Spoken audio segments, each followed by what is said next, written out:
O Véu Rasgado, por Louis Arley Gosch. A história da criação do primeiro homem, Adão, e da primeira mulher, Eva, é encontrada no livro de Gênesis, no Antigo Testamento da Bíblia.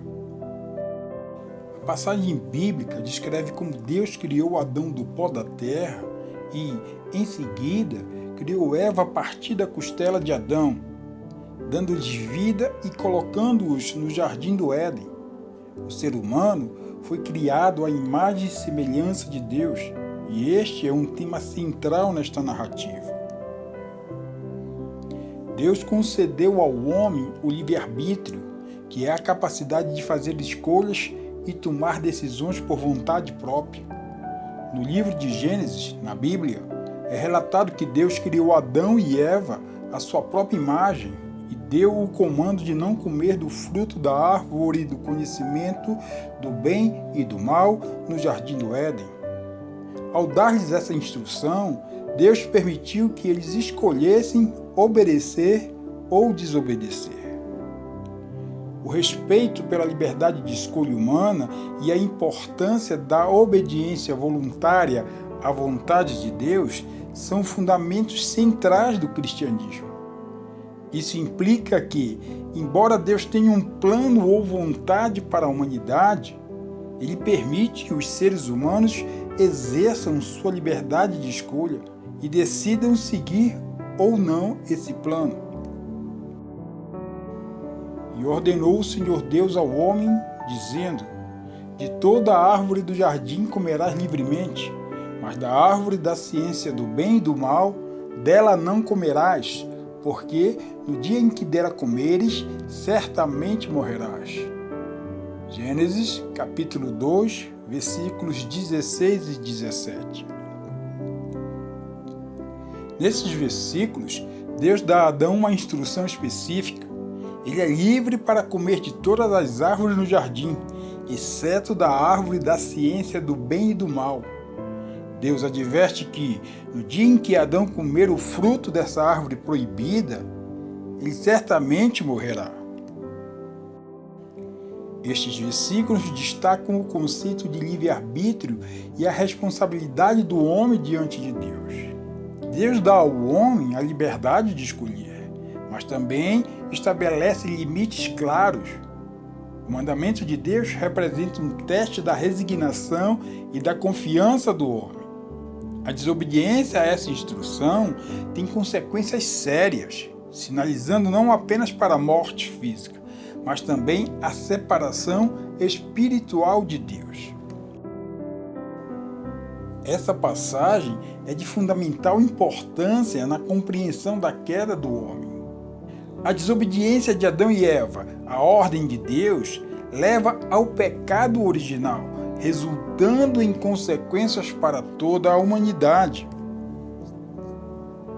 O livre-arbítrio é um dos atributos essenciais da natureza humana. Ele torna o ser humano responsável por suas ações e lhe permite escolher o caminho que quer seguir. Isso significa que o homem foi criado para ser um ser livre, capaz de tomar suas próprias decisões. O livre-arbítrio é um presente de Deus. É uma oportunidade que foi dada ao ser humano para que ele pudesse se relacionar com seu Criador de forma livre e espontânea. É uma oportunidade para se escolher o bem ou o mal, o amor ou o ódio, a vida ou a morte, a bênção ou maldição. Quando usamos nosso livre-arbítrio para escolher o bem, estamos nos aproximando de Deus. Quando usamos nosso livre-arbítrio para escolher o mal, estamos nos afastando dele. Por isso, é importante usarmos nossa liberdade de forma sábia e responsável. A escolha é nossa. O conhecimento do livre-arbítrio é de fundamental importância para a vida cristã. Ele ajuda o crente a entender o seu lugar no mundo e a sua relação com Deus.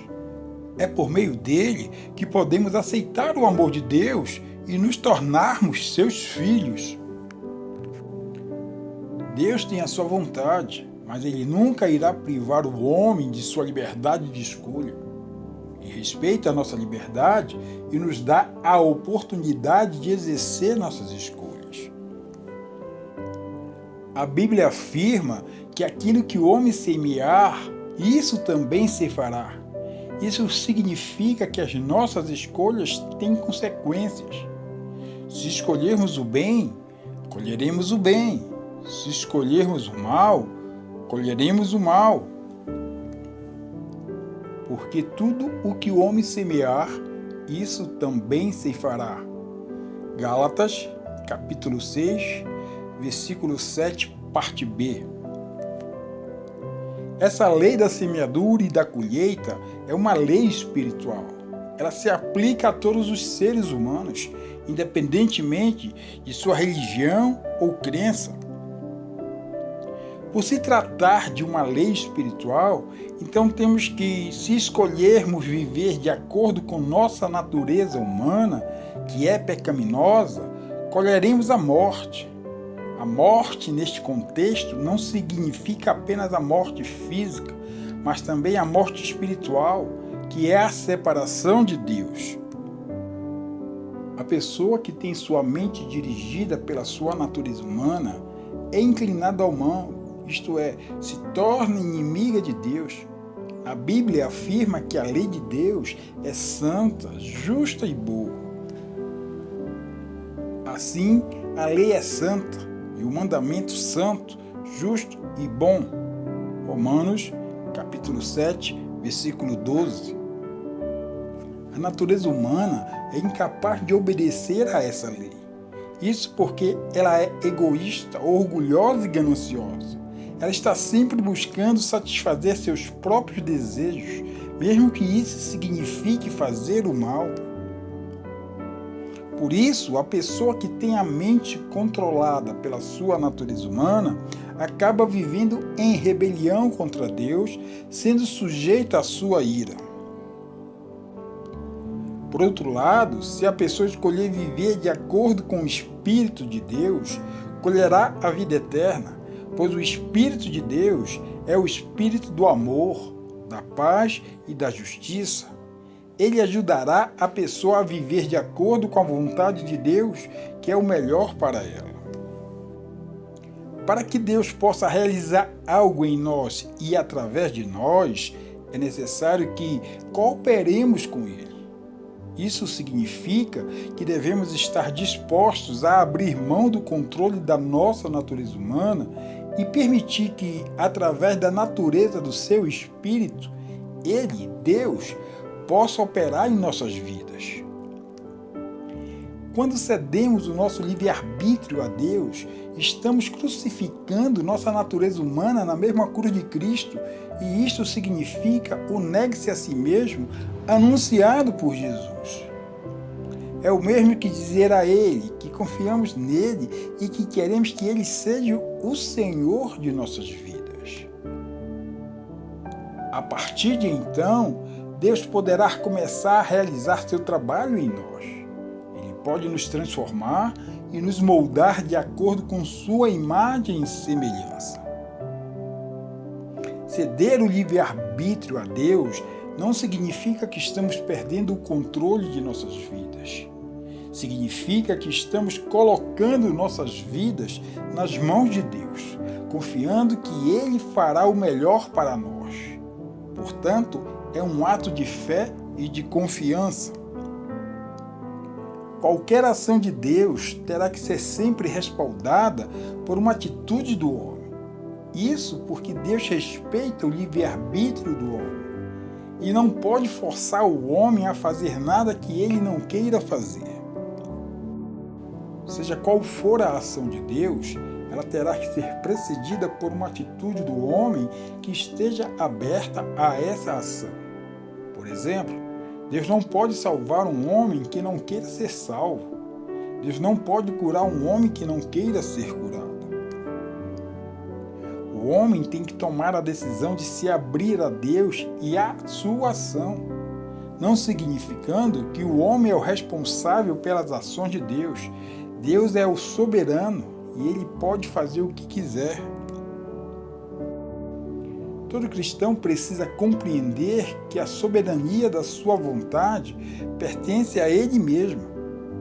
Nem Deus e nem Satanás podem fazer qualquer obra se não obtiverem o consentimento dele. Ele é o único responsável pelas consequências de suas ações. Deus é soberano, mas ele não viola o livre-arbítrio do homem. Como já vimos, ele respeita a nossa liberdade e nos dá a oportunidade de escolhermos o que queremos. Satanás também é poderoso, mas ele não pode forçar o homem a fazer nada que ele não queira fazer. Ele pode apenas tentar nos enganar e nos manipular para que façamos más escolhas. Mas, entanto, o homem é o único que pode tomar a decisão final. Ele é o único que pode escolher o bem ou o mal. Ao criar o homem, Deus o criou com um propósito maior do que apenas viver uma vida natural. Deus queria que o homem experimentasse a vida espiritual, que é a vida de comunhão com Ele. A vida de alma, todavia, é a vida natural, a vida do corpo e da mente. É a vida que nos dá prazer, satisfação e realização. No entanto, a vida de alma não é o propósito final do homem. O propósito final do homem é a vida do espírito. Quando o homem cai em pecado, ele se afasta da vida do espírito e se volta para a vida de alma. Ele se torna escravo do pecado e do mundo. Se o homem mantivesse seu caminhar nesse propósito original de Deus, permitindo que a vida de espírito prevalecesse sobre a vida de alma ou vida natural, então seria certo que o corpo do homem não iria sofrer qualquer tipo de mudança. Quando o homem estava concentrado na vida de espírito, ele estava conectado com a fonte da vida. Ele recebia a vida de Deus, que é a fonte da saúde e da cura. Quando o homem se concentrou na vida de alma, ele se afastou da vida de espírito. Ele se torna escravo das suas emoções e da sua mente. A vida de alma é a fonte das emoções e da mente. Ela pode ser uma fonte de força e saúde, mas também pode ser uma fonte de fraqueza e doença. A alma é a sede da personalidade do homem, ou seja, é a parte do homem que o torna único e individual. Nela se encontra a mente, as emoções e a vontade. Se Adão tivesse comido o fruto da árvore da vida, ele teria permanecido em comunhão com Deus e teria vivido uma vida eterna. No entanto, ele escolheu desobedecer a Deus e comer o fruto da árvore do conhecimento do bem e do mal. Essa escolha resultou na queda do homem e na perda da comunhão com Deus. A árvore da vida é personificada por Jesus. Cristo representa a presença de Deus na vida do homem. Quando o homem se conecta com Deus através de Jesus, ele recebe a vida eterna. Com a vida de Deus em nós, podemos experimentar a comunhão com o Criador e a vida eterna. Adão exerceu seu poder soberano de escolha e, ao obedecer à vontade de sua alma, ele não atentou para aquilo que Deus havia lhe dito: certamente morrerás. Eles foram influenciados pela serpente, que os convenceu de que, se comessem do fruto, seriam como Deus.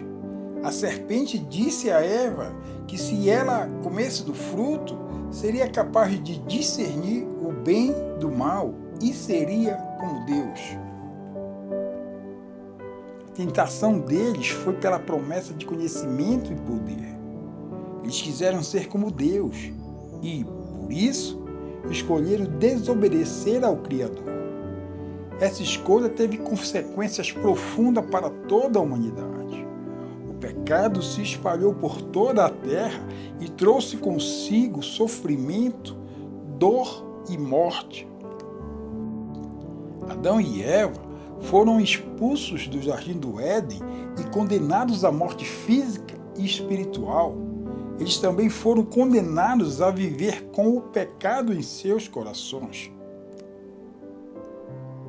A ordem natural de espírito e alma é a seguinte: o espírito é a parte superior do homem que está em comunhão com Deus. A alma é a parte inferior do homem que inclui a mente, as emoções e a vontade. No exato momento em que Adão escolhe realizar a sua vontade, a ordem de espírito e alma passa a ficar totalmente invertida. Adão escolheu realizar a sua vontade, colocando a sua alma acima do seu espírito. Ele está escolhendo o seu próprio conhecimento, poder e desejos em vez da vontade de Deus. Essa inversão da ordem de espírito e alma é o que leva à queda do homem. Quando Adão se afasta de Deus, ele se separa da fonte da vida e da verdade. Ele se torna escravo do pecado e da morte.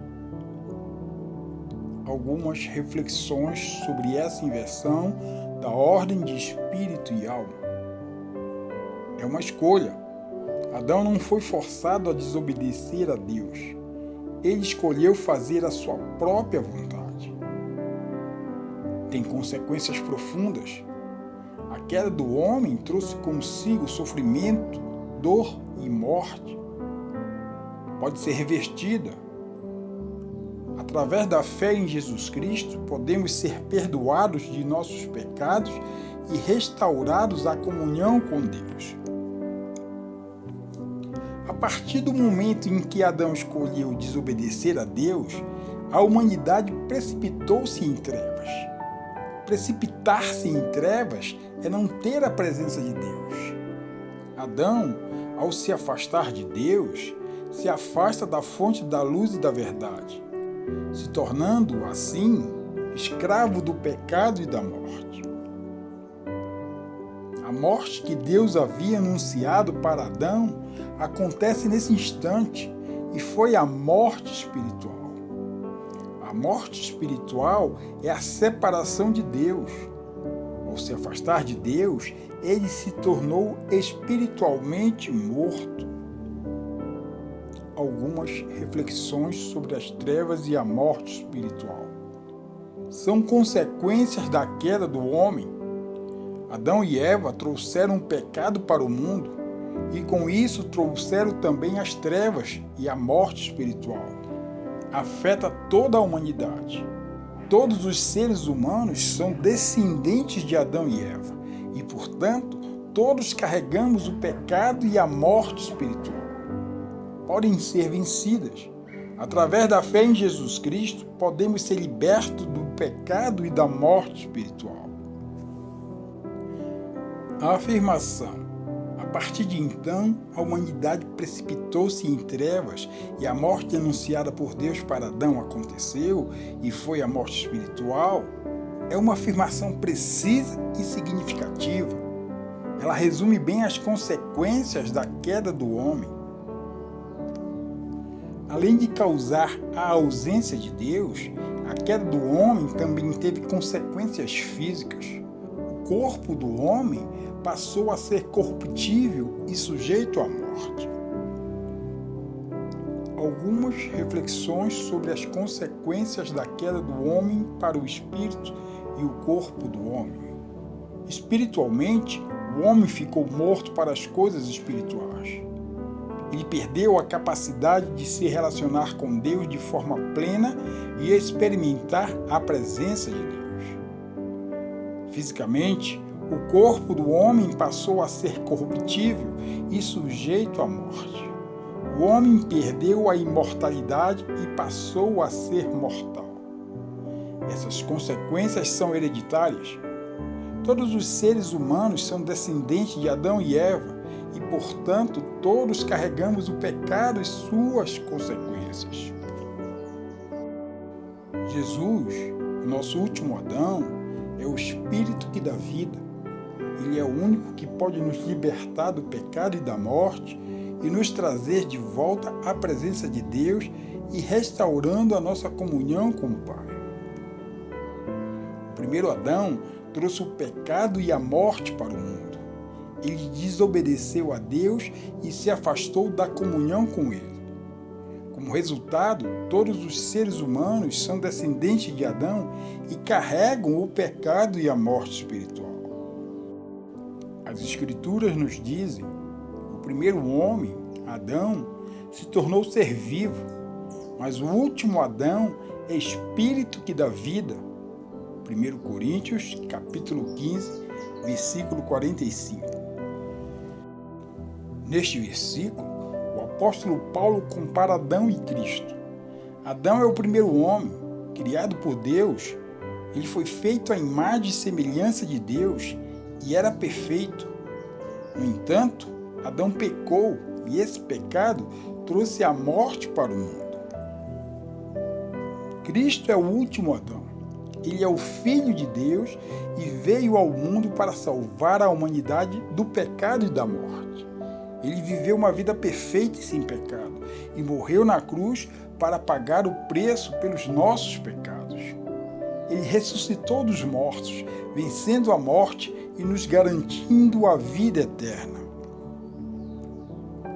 Através da fé em Cristo, a humanidade pode ser reconciliada com Deus e receber a vida eterna. Ela pode experimentar a vida espiritual que havia sido perdida em Adão. Algumas reflexões sobre 1 Coríntios capítulo 15, versículo 45. Adão e Cristo são opostos. Adão é um ser mortal, com corpo e alma morta para as coisas espirituais. Cristo é um ser imortal, com espírito e alma viva para as coisas espirituais. Adão é um tipo de Cristo. A história de Adão prefigura a história de Cristo. Cristo é o novo e último Adão. Ele é o cumprimento da promessa de redenção de Deus. Jesus nos trouxe de volta a vida espiritual que havia se perdido com a escolha errada do primeiro homem. Ele é o último Adão, o Salvador da humanidade. Somente através de Cristo é que qualquer pessoa poderá experimentar a vida espiritual que havia sido perdida.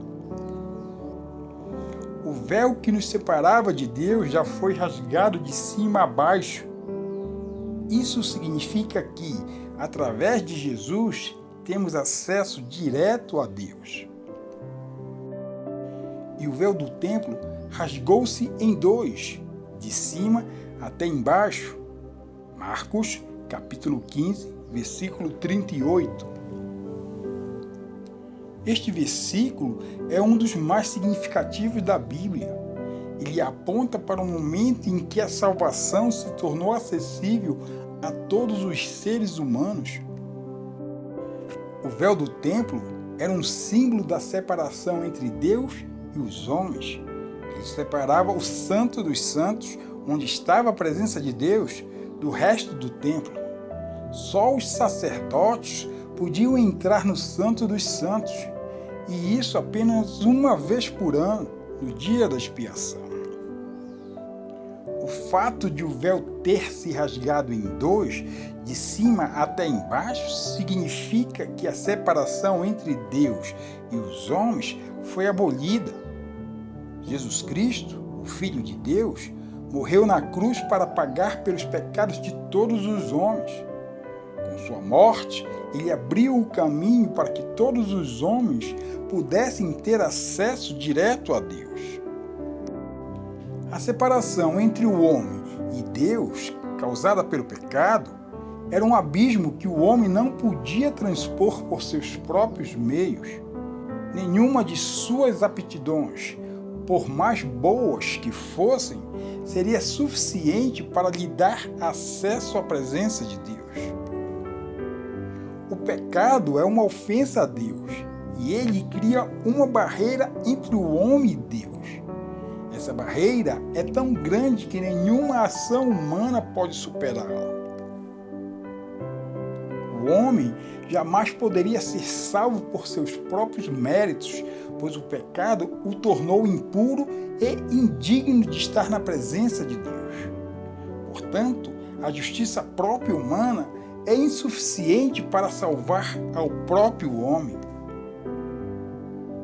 A única maneira de o homem superar a separação causada pelo pecado é através da graça de Deus. A graça é o amor de Deus que nos perdoa o pecado e nos reconcilia com Ele. Jesus Cristo, em seu sacrifício expiatório de cruz, é a manifestação da graça de Deus. O rompimento do véu do templo é um símbolo da remoção da barreira que separava o homem de Deus. Jesus nos fala sobre isso em várias ocasiões. No livro de João, ele diz: Eu sou o caminho, a verdade e a vida. Ninguém pode chegar até o Pai a não ser por mim. João, capítulo 14, versículo 6. Em Efésios, Paulo escreve: Pois, por meio de Jesus Cristo, temos acesso ao Pai por um só Espírito.